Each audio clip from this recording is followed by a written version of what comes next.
Selamat pagi, pemirsa Embun Surgawi. Pagi yang indah untuk kita dapat mendengarkan firman Tuhan pada saat ini. Tapi sebelum kita mendengarkan, kita akan berdoa bersama-sama. Tuhan, pada saat ini kami menyerahkan firman-Mu yang akan Tuhan berikan kepada kami. Berbicaralah kepada kami untuk kami dapat mendengar, memahami, dan juga menjadi pelaku firman di dalam kehidupan kami. Terima kasih Tuhan. Dalam nama Tuhan Yesus saja kami berdoa. Amin.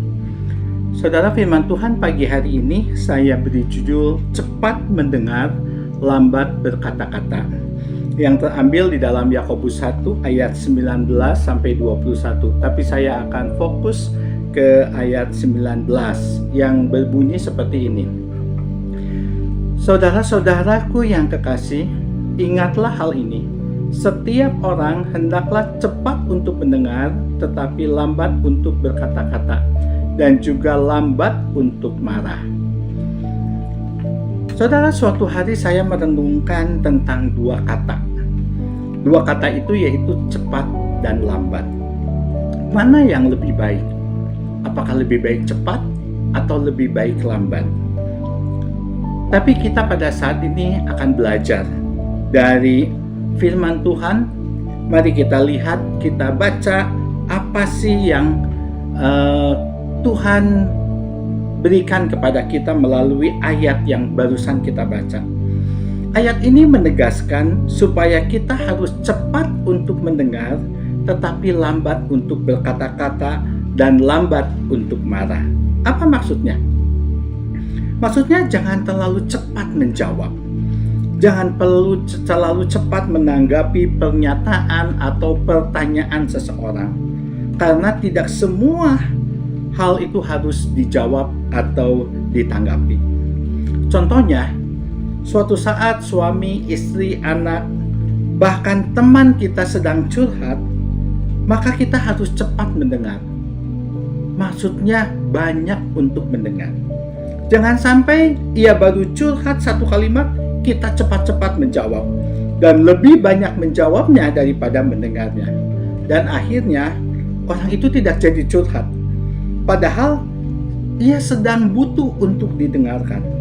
Didengarkan kebingungannya, didengarkan kepedihannya, didengarkan kekhawatirannya, dan didengarkan akan setiap kemarahannya. Dengarkan saja, jangan dipotong.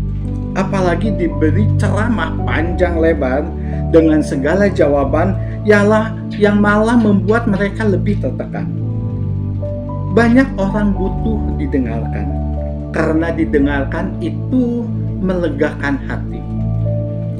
Saudara, menarik jika kita memperhatikan kisah Yesus menyembuhkan orang yang tuli dan gagap di dalam kitab Markus 7 ayat 31 sampai 37.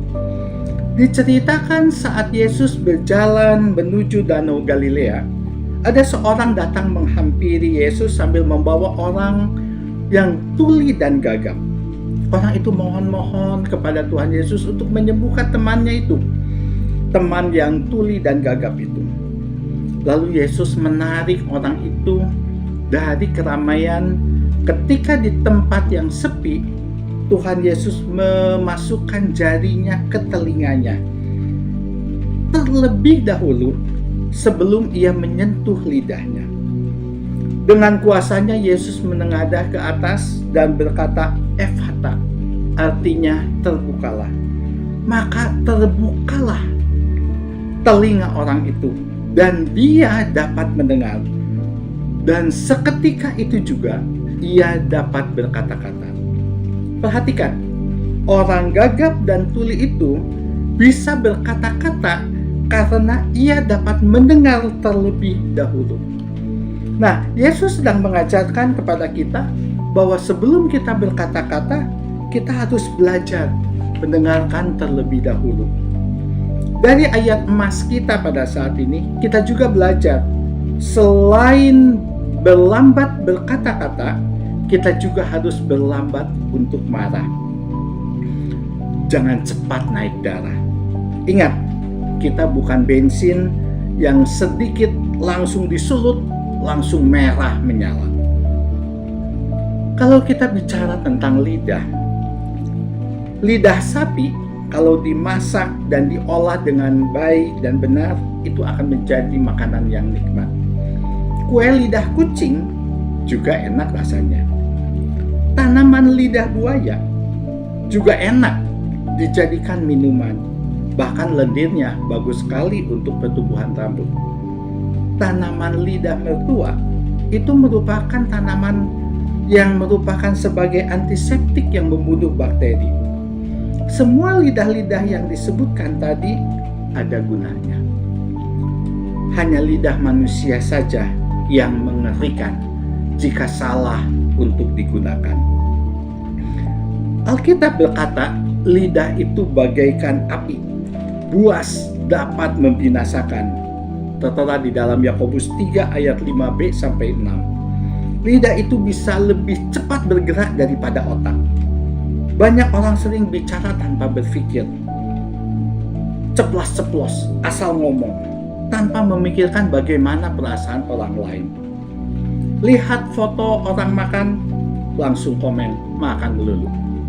Lihat foto orang pakai tas baru, langsung sinis, KW aja pamer. Lihat orang punya pacar, langsung nyinyir, pakai pelet tuh. Lihat orang di rumah saja, tapi banyak uangnya, langsung menuduh, pasti dia piara tuyul.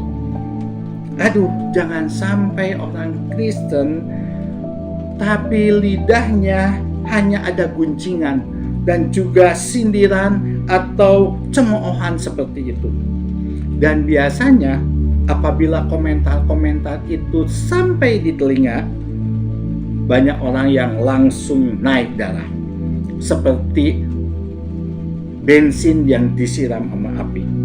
Tapi dari ayat emas kita hari ini, kita diingatkan oleh Tuhan, lambatlah untuk marah. Jadi saudara, ingat, tidak semua curhatan butuh nasihat. Tidak semua pertanyaan butuh jawaban. Cukup buka telinga, belajar banyak mendengarkan. Dan yang terakhir, lambatlah untuk marah. Amin saudara. Mari kita berusaha bersama-sama untuk hidup menyenangkan dan memuliakan nama